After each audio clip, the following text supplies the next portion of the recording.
La haula wa la quwata illa billah. Rabbi shrah li sadri wa yassir li amri wahlul 'uqdatam min lisani yafqahu qawli.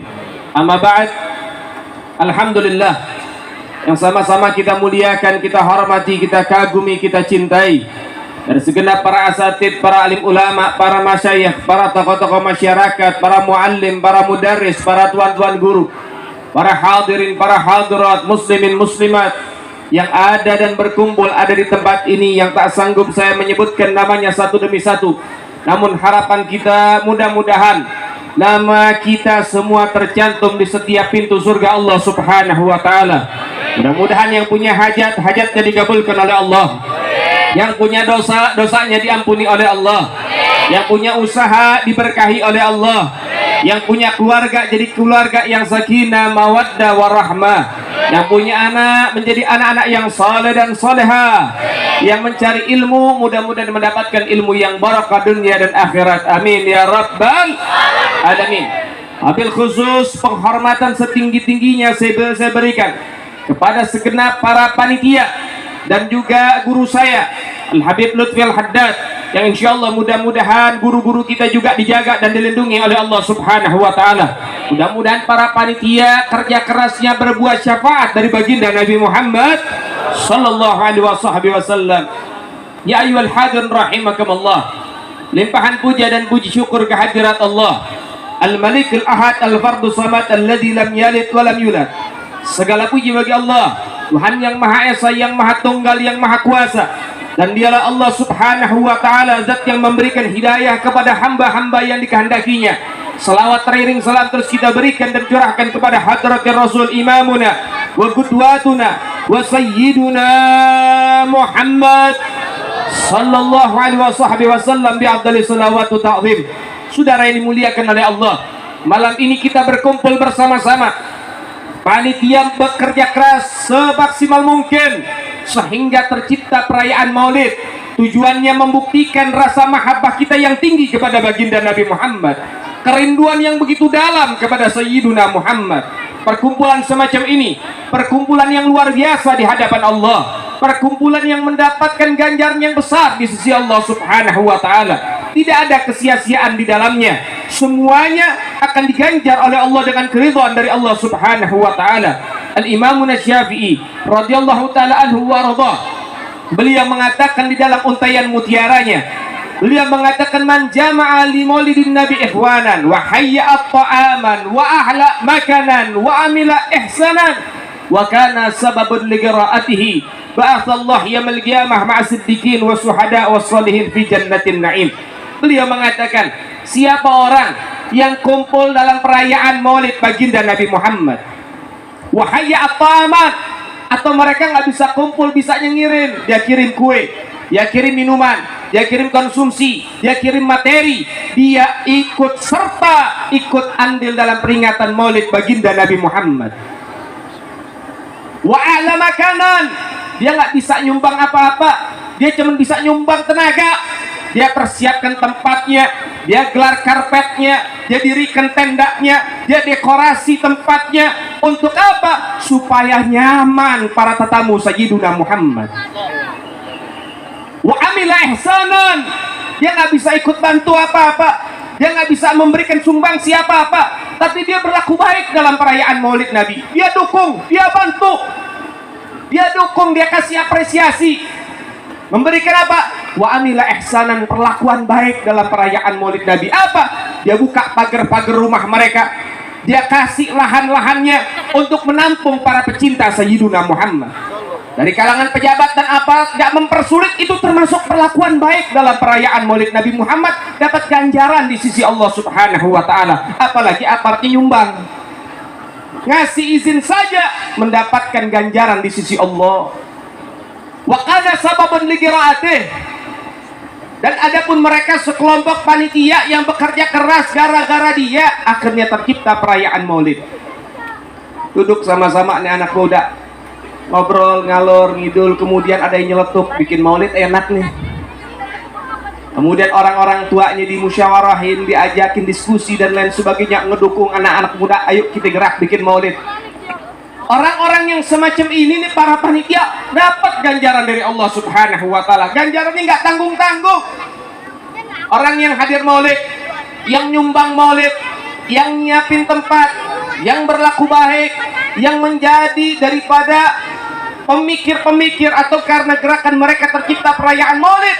Ba'atsallahu yaumil qiyamah ma'asiddiqin wa syuhada wa shalihin fi jannatin na'im.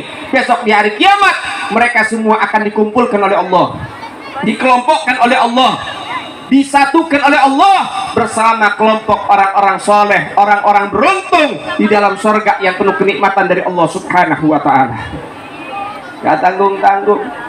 Ibu datang cuman bawa bakwan doang dapat surga, Bu. Bapak bawa 1 dus aqua udah bisa dapat surga. Masya Allah. Surga itu mahal. Buat siapa? Orang-orang yang jauh dari Allah. Tapi surga itu murah buat orang-orang yang diridhoi oleh Allah Subhanahu wa Ta'ala. Ya ayyuhal ikhwan rahimakumullah, begitu agung peringatan Maulid ini. Kenapa bisa dapat ganjaran yang besar dari Allah Ta'ala? Kenapa kok bisa mendapatkan daripada sesuatu yang agung dari Allah Subhanahu wa Ta'ala? Kenapa? Karena kita mengagungkan sosok yang diagungkan oleh Allah. Karena kita sedang memuliakan manusia yang dimuliakan oleh Allah, sehingga ganjarannya juga mulia, saudara. Kalau yang maulid, yang hari kelahiran, memperingati hari kelahiran, itu cuman manusia biasa dan lain sebagainya, anak-anak kecil, ya dapat ganjarannya itu tadi, snack. Tapi ini yang sedang kita rayakan kelahirannya bukan orang biasa, tapi penolong kita kelak di yaumil qiyamah. Yang ngasih syafaat kita, yang nyelamatin kita, yang mikirin kita siang hari malam, yang tangisin kita sebelum bertemu kita, yang merindukan kita walaupun tidak pernah berjumpa dengan kita, dialah Sayyiduna Muhammad. Kita kalau pengen kangen sama orang, pengen rindu sama orang, minimal pernah ketemu 1 kali. Kita ketemu, oh ya Allah, pengen ketemu lagi. Rindu, pengen ketemu, itu kita orang biasa. Tapi kalau Nabi beda. Nabi sudah rindu kepada Anda 1400 tahun yang lalu. Nabi sudah sayang terhadap Anda, cinta terhadap Anda sebelum bertemu dengan kita, bahkan sebelum kita diciptakan oleh Allah Ta'ala. Satu waktu di dalam riwayat Nabi kumpul sama para sahabat, Nabi menangis terseduh-seduh. Sahabat tanya, ya Rasulullah, kenapa engkau menangis? Nabi bilang, saya rindu sama saudara-saudara saya. Kemudian sahabat-sahabat bilang, apakah kami bukan saudaranya kamu, wahai Nabi? Nabi bilang, antum ashabi, kamu itu adalah sahabat-sahabatku. Lalu siapa orang yang beruntung itu yang kau teteskan air mata kerinduan untuk mereka? Siapa mereka ya Rasulullah? Maka Nabi mengatakan, mereka orang yang hidup selepas aku mati, mereka orang yang telah hidup setelah aku meninggal dunia, namun mereka tidak pernah berjumpa denganku, tapi mereka mencintai aku, merindukan aku dan beriman kepadaku. Mereka lah yang aku rindu-rindukan. Shallu ala Muhammad. Kita, saudara, Nabi sudah jatuh cinta kepada kita, rindu terhadap kita jauh sebelum kita ada. Maka oleh sebab itu, gak pantas kita rinduin orang lain selain Nabi Muhammad. Gak pantas kita mengidolakan orang lain selain Sayyiduna Muhammad. Tidak pantas kita menaruh seseorang di hati kita sebelum Sayyiduna Muhammad atau selain Sayyiduna Muhammad. Ya ayyuhal ikhwan rahimakumullah. Anak-anak muda, tidak pantas Anda mengidolakan orang-orang kafir yang gak bisa nyelamatin Anda. Sudah, kembali kepada baginda Nabi Muhammad. Isi hatimu dengan Sayyiduna Muhammad. Dia yang pernah sujud panjang mendoakan kalian. Dia yang mengatakan hayati khairul lakum wa mamati khairul lakum. Hidup matiku menyelamatkan kalian, bawa baik buat kalian. Sehingga Nabi mengatakan ada satu malaikat yang Allah tugaskan untuk memberikan laporan kepadaku, membawa laporan umat-umatku dalam seminggu. Dan aku akan baca satu demi satu. Fulan bin Fulan begini. Dalam sehari dia ibadah, dalam sehari dia maksiat, akan disodorkan oleh Sayyiduna Muhammad. Idza wajadtu khairan, Nabi bilang, kalau saya dapati umatku dalam keadaan baik, fahamidullah, aku bersyukur kepada Allah. Wa idza wajadtu ghairuh, kalau saya dapati umatku dalam keadaan maksiat, fastaghfirtu lakum, aku minta maaf kepada Allah buat kalian umatku. Shallu ala Muhammad. Masya Allah. Nabi doain kita, Nabi lobi Allah Ta'ala, Nabi rayu Allah Ta'ala buat ngampunin kesalahan-kesalahan kita. Tidak ada manusia yang lebih baik dari Sayyiduna Muhammad. Tidak ada manusia yang pantas diidolakan melebihi Sayyiduna Muhammad. Ayo ya kawan, kembali kepada Sayyiduna Muhammad. Cintai Sayyiduna Muhammad. Adanya majalisul maulid, adanya majlis-majlis maulid ini supaya kita tambah kenal sama Nabi Muhammad, supaya kita tambah dekat sama Sayyiduna Muhammad, supaya kita tambah cinta, tambah rindu sama Sayyiduna Muhammad, dan yang terpenting supaya iman, takwa, Islam kita semakin kuat di hadapan Allah dan cinta kepada Sayyiduna Muhammad. Sehingga Allah menyatakan di dalam firman-Nya surat Al-Hud ayat 120, Bismillahirrahmanirrahim, wa kullan nakusu 'alaika min anba'ir rasul ma nuthabbitu bihi fu'adak wa ja'aka fi hadhil haq wa mau'izatun wa dzikra lil mu'minin. Dan telah kami kisahkan kepadamu wahai Muhammad kisah para anbiya yang telah berlalu, kisah para mursalin yang telah berlalu. Allah ceritakan Nabi Adam, Nabi Hud, Nabi Musa, Nabi Ibrahim, dan para anbiya kepada Sayyiduna Muhammad. Apa tujuannya? Manusabbitu bihi fu'adak, untuk memantapkan, mengkokohkan, mengkuatkan hatimu, maknanya iman takwamu. Pertanyaannya, apakah selemah itu keimanan Nabi sampai Nabi butuh dengan kisah para anbiya? Sampai Nabi butuh dengan kisah orang lain? Apakah selemah itu keimanan Nabi Muhammad? Jawabannya enggak. Nabi telah sampai di dalam kesempurnaan iman. Nabi telah sampai dalam puncaknya, saudara. Nabi nggak butuh dengan kisah para anbiya, Nabi nggak butuh dengan kisah para mursalin, tapi para nabi, para rasul butuh dengan kisah Sayyiduna Muhammad. Tapi adapun demikian, setinggi Nabi, sepangkat itu Nabi, sehebat Nabi, sekelas Nabi, Nabi masih menyimak Allah menceritakan para anbiya, padahal Nabi Sayyidul Anbiya wal Mursalin. Dan Nabi katakan dalam hadis, ana sedi waladi Adam wala fakhr, Nabi rajanya daripada umat manusia, saudara. Tapi adapun demikian, Nabi nggak sombong, Nabi masih simak baik-baik bagaimana Allah Ta'ala menceritakan para anbiya. Bahkan bukan Nabi, bukan Rasul, diceritakan dalam Al-Quran, Ashabul Kahfi, Sayyidina Luqmanul Hakim, Sayyidina Maryam binti Imran, dan masih banyak lagi yang Allah ceritakan dalam Al-Quran. Nabi simak baik-baik, saudara. Kita bukan Nabi, bukan Rasul, diceritain Nabi kagak fokus. Betul nggak? Betul nggak? Kita bukan Nabi, bukan Rasul, diceritain orang soleh malah ngantuk, saudara. Kita bukan Nabi, bukan Rasul, dijamin masuk surga juga belum. Kemungkinan masuk neraka besar. Segitunya kita masih jenuh di dalam majalisul maulid, majlis-majlis maulid yang diceritakan baginda Nabi Muhammad. Inna lillahi wa inna ilaihi. Kita yang lebih butuh, ini tarbiyah, saudara, pendidikan buat kita yang lebih butuh dengan kisah mereka, orang-orang soleh. Zikrus salat tanzilur rahmah, fakaifa zikru nabiyuna Muhammad ibni Abdillah, menyebut, mengingat, mengenang daripada orang-orang soleh dapat menyebabkan Allah menurunkan rahmat. Lalu bagaimana yang saat ini, malam ini kita sebut, kita kenang, sedang kita rindu-rindukan, kita sebut-sebut namanya, Sayyidus Shodihin, rajanya orang-orang soleh, saudara, Nabiyuna Muhammad, Rasul yang lagi diceritakan, saudara, Rasul yang lagi dikenang, para sahabat yang lagi dikenang. Kita butuh untuk hal ini, untuk memantapkan iman kita, karena kita punya iman ini yazid wa yanqus, kadang naik kadang turun, kayak harga beras. Harga beras kadang naik kadang, tapi lebih banyak naiknya ketimbang turunnya. Itu beras. Kalau iman kita lebih banyak turunnya ketimbang, sehingga kita butuh vitamin iman. Jangan cuma vitamin imun saja yang dicari, tapi vitamin iman juga butuh, saudara. Kita butuh dengan semua itu. Maka jangan hambat hatimu dengan Sayyiduna Muhammad. Jangan hambat dirimu untuk mengenang Sayyiduna Muhammad. Jangan pisahkan kamu dari Sayyiduna Muhammad. Kalau nggak ada Nabi mau kemana? Kalau nggak ada Rasul mau minta bantuan sama siapa? Mau masuk surga lewat jalan mana? Kalau nggak ada baginda Nabi Muhammad. Ya ayyuhal ikhwan rahimakumullah, jangan sombong-sombong hidup di alam dunia, jangan. Kita butuh dengan majelis ilmu, kita butuh dengan ulama, kita butuh dengan Allah Ta'ala, kita butuh sama Rasulullah. Jangan jadikan dunia menghalangi Anda dengan rahmat Allah.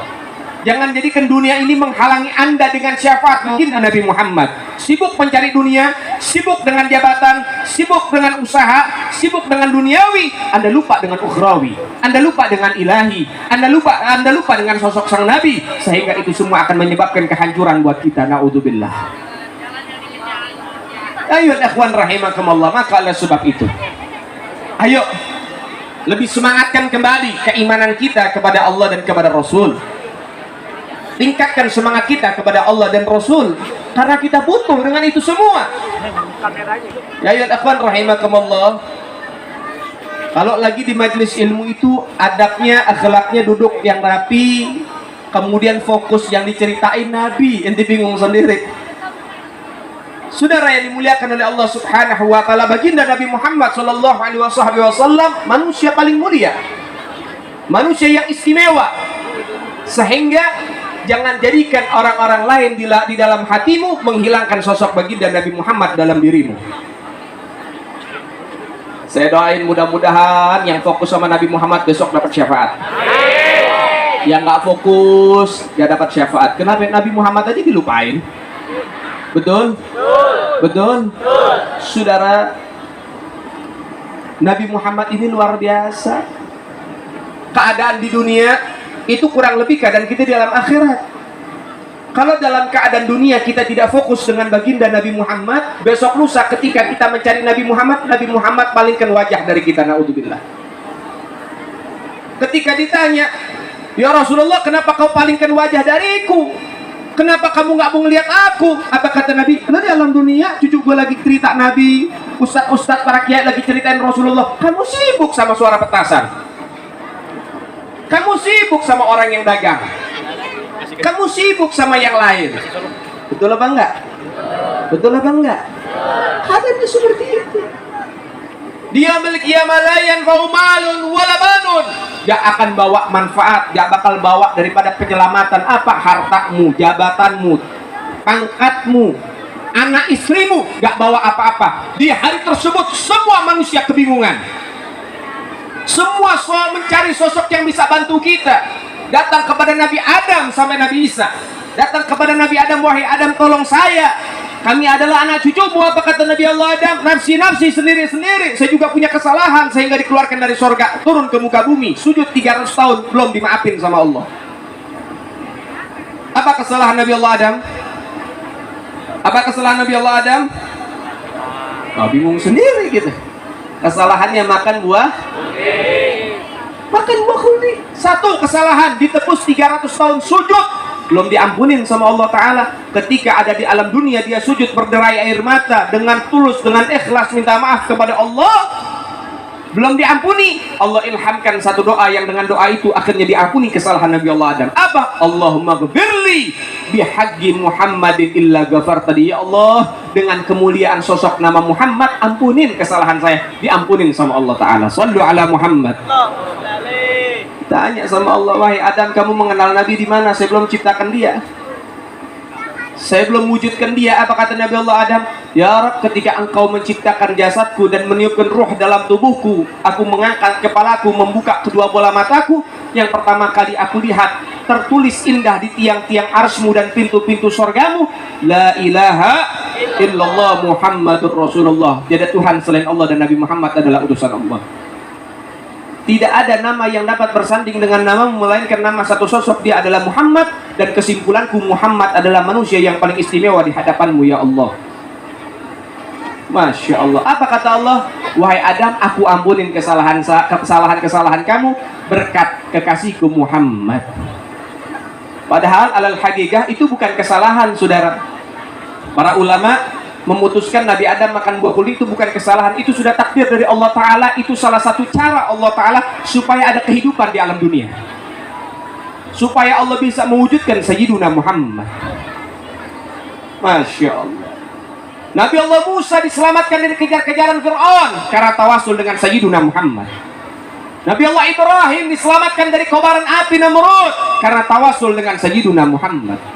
Nabi Allah Yunus diselamatkan dari perut ikan yang dipenjara 40 hari 40 malam di dalam perut ikan, diselamatkan karena tawasul oleh Sayyiduna Muhammad. Mereka para anbiya tawasul dengan Nabi Muhammad, saudara. Kenapa kita umat Nabi Muhammad yang memiliki Nabi Muhammad gak pernah tawasul dengan Sayyiduna Muhammad? Kita jual nama Nabi sama Allah Ta'ala gak apa-apa. Ya Rob, dengan kemuliaan Nabi Muhammad ampunin kesalahan saya. Ya Allah, dengan kemuliaan Nabi Muhammad sehatin orang tua saya. Ya Allah, dengan kemuliaan Sayyidina Muhammad lancarin usaha saya. Begitu minta sama Allah Ta'ala yang banyak, jual nama Nabi Muhammad kepada Allah. Tujuannya untuk merayu, melobi, supaya Allah mengkabulkan segenap hajat-hajat kita dunia sampai akhirat. Amin. Ya ayyuhal ikhwan rahimakumullah. Begitulah sosok baginda Nabi Muhammad. Sosok yang agung, sosok yang luar biasa, sehingga para sahabat mencintainya. Para sahabat rela mati untuknya. Para sahabat berjuang ada bersamanya dan tidak pernah meninggalkan Sayyiduna Muhammad. Kalau kita bicara dan mengenang para sahabat, luar biasa bagaimana sosok para sahabat. Ada satu sosok yang menarik saya ingin ceritakan. Namanya Nusaybah binti Ka'ab, sahabat perempuan Nabi Muhammad. Punya suami namanya Zaid bin Asim. Satu ketika Rasulullah sedang berperang. Kemudian terdengar suara, datang para sahabat, ada sahabat utusan datang mengatakan sahabat butuh bantuan, Rasulullah butuh bantuan para sahabat, ayo ke medan perang, nyusul. Zaid bin Asim ini lagi tidur siang, lagi tidur siang, nggak tahu kalau ada seruan jihad, atau Nabi sudah jalan. Kemudian Nusaybah binti Ka'ab lagi masak di dapur. Dengar seruan sahabat, Nabi membutuhkan bantuan, dia buru-buru bangunin suaminya. Wahai Zaid, bangun, Nabi butuh bantuan di medan perang. Langsung lompat itu Zaid. Dia kaget. Nabi butuh bantuan dalam perang? Iya. Nabi kurang pasukan? Iya. Kenapa kamu orang yang pertama? Saya harusnya. Nyesel saya tidur. Saya mau yang dengar berita itu untuk supaya bisa langsung berangkat. Kenapa harus pakai wasilah? Sampai begitu kecintaan para sahabat. Kemudian akhirnya dia berkemas dengan baju perangnya, diberikan pisaunya, diberikan pedangnya oleh sang istri kepada suami. Wahai Zaid, ini pedangmu, berangkat ke medan perang. Aku doakan kau supaya kembali membawa kemenangan, jangan tinggalkan baginda Nabi Muhammad. Berangkat ini Zaid bin Asim, berangkat di medan tempur, kemudian gugur di medan tempur. Ada utusan datang memberikan kabar, wahai Nusaybah, suamimu wafat di medan tempur. Nangis. Ditanya, apakah kau menyesal suamimu bertempur dan akhirnya wafat? Apa kata Nusaybah? Bukan. Ini tangisan kegembiraan, tangisan kebanggaan, tangisan kebahagiaan, karena suamiku telah mendapatkan kemenangannya, yaitu mendapatkan syahid di jalan Allah Subhanahu wa ta'ala. Sudah. Masya Allah. Ini istri model begini 1001 zaman sekarang kayaknya nih. Suaminya kalau berjuang sama para ulama, sama para habaib, kebanyakan ditahan mulu sama bininya. Deh bang, jangan jalan, ntar ketangkep. Mau makan apa kita? Melihat bagaimana para sahabat-sahabat wanitanya yang ada di zaman Nabi Muhammad berangkat supaya kau mendapatkan kemenangan bersama Nabi Muhammad. Tuh lihat, ini sahabat tiap hari sholat di belakang Nabi. Andai kata dia nggak jalan ikut tempur,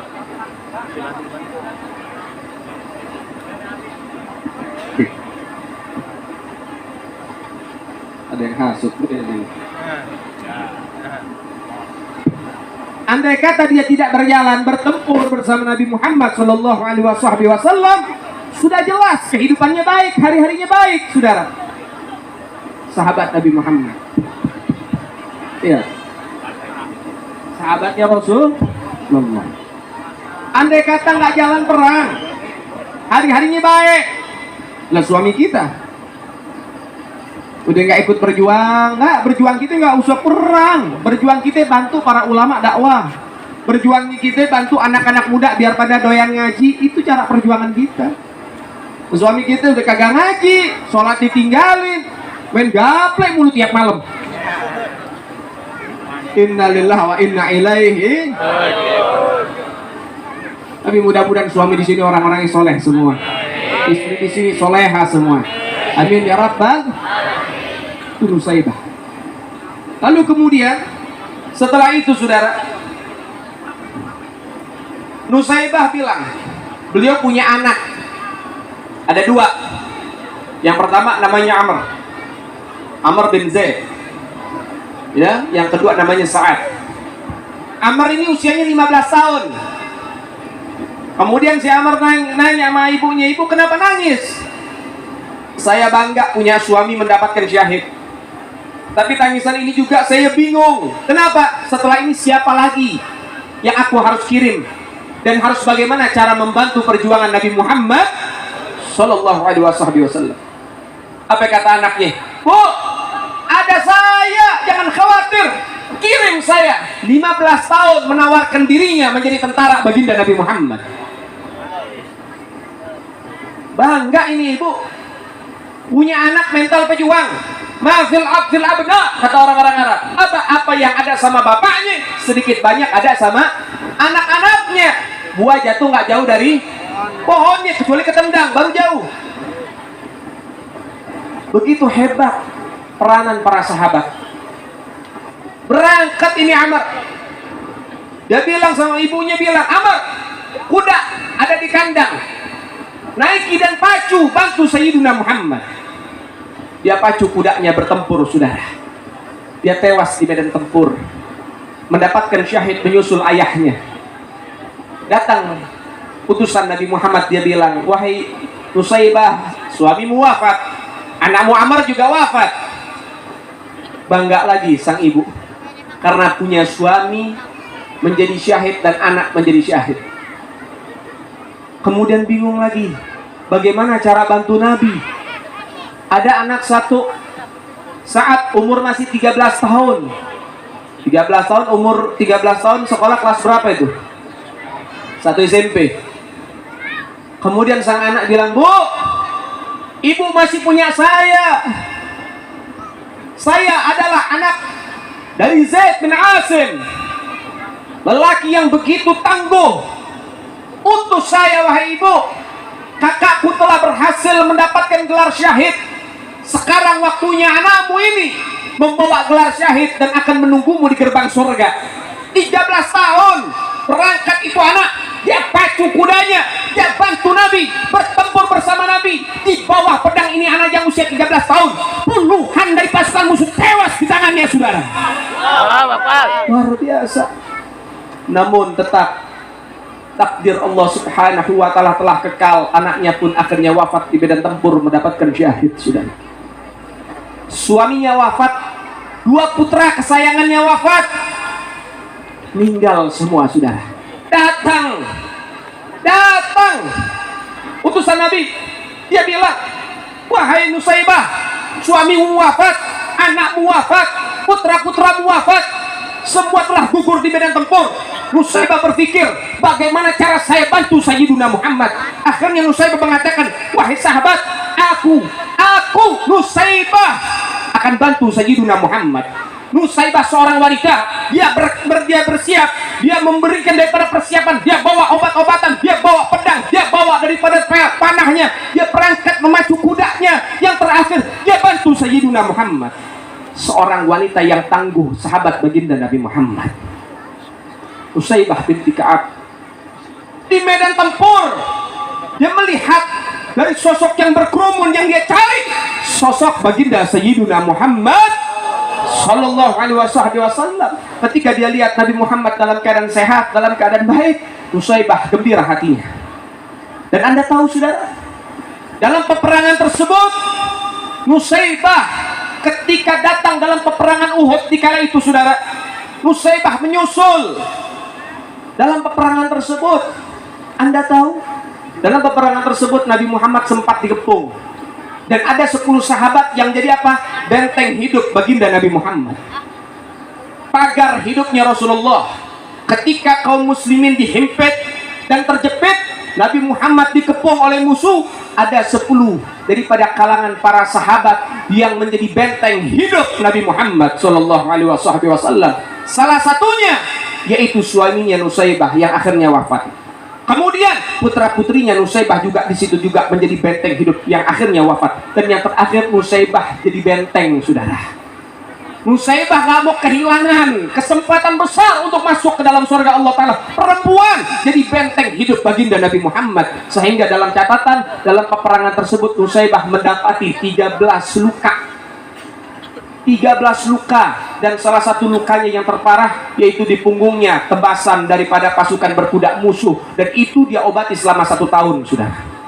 Sallu ala Muhammad. Ternyata Nusaibah, seorang wanita tangguh ini, ketika mengalami peperangan yang begitu hebat dan dahsyat, beliau akhirnya nggak jadi apa, nggak putus asa. Beliau juga nggak mengalami yang namanya udah tobat nggak ikut-ikut lagi, takut. Nggak begitu.